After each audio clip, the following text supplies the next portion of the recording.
সেতু নিয়ে আরো খবর জানাতে মাগুরা থেকে যুক্ত হচ্ছেন পঙ্কজ রায়। আমরা চলে যাচ্ছি তার কাছে। পঙ্কজ, ফটকি নদীর উপর ব্রিজ নির্মাণের যে কাজ শুরু হয়েছে তা কিন্তু শেষ হয়েছে, কিন্তু পুরোপুরি এই ব্রিজটি এখনো কেন চালু করা হয়নি? সেই সাথে ব্রিজের সঙ্গে সংযোগ সড়ক নির্মাণের যে বিষয়টি, সেটা কি প্রকল্পে ছিল না, এরকম কিছু আছে কি, সে বিষয়ে একটু জানাবেন। ধন্যবাদ শাওন।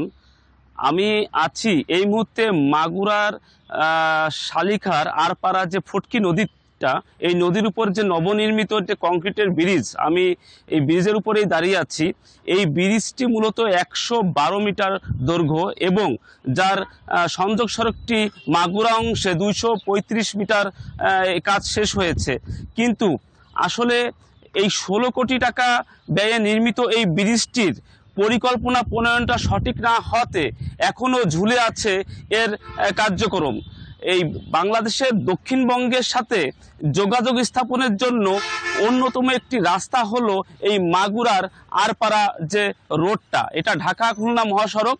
এই মহাসড়কে আমরা প্রতিনিয়ত হাজার হাজার পরিবহন গাড়ি কিন্তু এই রাস্তা দিয়ে যায়। এর পাশেই কংক্রিটের এই নবনির্মিত ব্রিজটির পাশেই একটি লোহার ব্রিজ আছে, যেটি অত্যন্ত ঝুঁকিপূর্ণ। কিন্তু 1 বছর হলো এই যে কংক্রিটের ব্রিজটি এটি তৈরি হলেও, মাগুরা অংশে তৈরি হলেও আরপাড়ার যে বাজার অংশে অর্থাৎ দক্ষিণ পাশে যে সংযোগ সড়কটি, এটি এখনো তৈরি হয়নি। এর মূল কারণ এলাকাবাসী বলছে সঠিকভাবে পরিকল্পনা প্রণয়নের না করার কারণেই আজকে এই দুর্যোগের সৃষ্টি। কারণ এই ঝা চিকচিক রাস্তা এবং এত সুন্দর একটা ব্রিজ থাকা সত্ত্বেও এলাকাবাসী বছরের পর বছর এই ব্রিজটি তারা ব্যবহার করতে পারছে না, যার কারণে ক্ষোভ সৃষ্টি হয়েছে এই জনগণের মাঝে। আপনারা দেখুন যে এখানে যে ব্রিজটি রয়েছে, এই ব্রিজটির যে সংযোগস্থল আরপাড়া অংশ, এখানে গভীর খাদ, যার কারণে এখানে ব্রিজটি এখনো তার কার্যক্রম করতে পারেনি। মূলত এই ব্রিজটি যখন প্যাককলনবাই ধরা হয়েছিল সড়ক ও জনপথ বিভাগের আওতায়, তখন কিন্তু আসলে সংযোগ সড়কের ব্যাপারে কোনো সিদ্ধান্ত নেওয়া হয়েছিল না।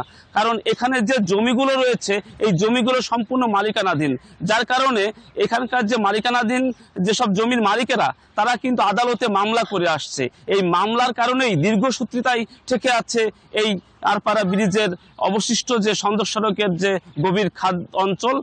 এইটি মূলত ব্রিজটি 16 কোটি টাকার হলেও এখন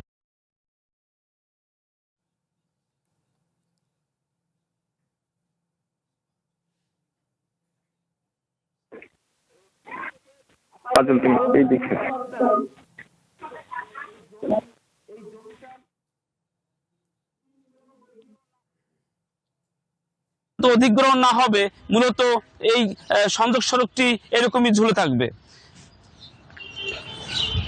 মাগুরার এই শালিখার আপাড়ার ফটকি নদী থেকে এই ব্রিজের সর্বশেষ এই ছিল আমার কাছে তথ্য।